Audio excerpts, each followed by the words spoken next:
When I got assigned to work on the stories of the late politician Theo Ben-Gurirab's death in 2018, I just had to track down Mr. Shipanga just to understand his revered life and teachings.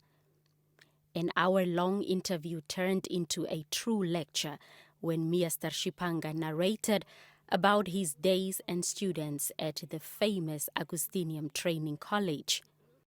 In admiration, I stared at him when he took out teaching notes written in Afrikaans, described by President Geingob as prepared in the most meticulous manner. Something which Mr. Shipanga felt strongly against at the Augustinian College was that the dormitories were demarcated along tribal lines. He approached the apartheid authorities, who then told him to find own resources if he so wished. His students assisted him. At least Theo Ben and his friends were a bit older, so I told them that the Apartheid Education Department refused to avail money for dormitories.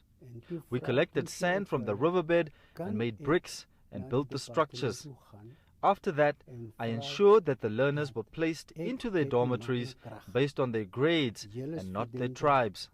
At the time of this engagement, there were 4 of Mitiri Shipanga students buried at the Heroes' Acre, and he told us that he never mourned any of them. Instead, he beamed with pride as they and the ones who are still alive fulfilled what they promised him, that of fighting colonial injustices at all cost. That should tell you what type of a school Augustinium was, and that they were prepared to work for their people from that time. That's how proud our teachers would be. And a child must not disappoint the teacher. So I didn't disappoint him.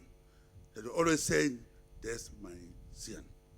Decades later, the educationalist and businessman reconnected with some during a dinner in his honor at State House. Pardoef, dis mis. Maar daar gaan hy weer. Maar dood sal hy so waar. My naam is Van der Merwe. At the time of his death, he was busy writing a book on his life as a first black teacher who taught under the most difficult circumstances.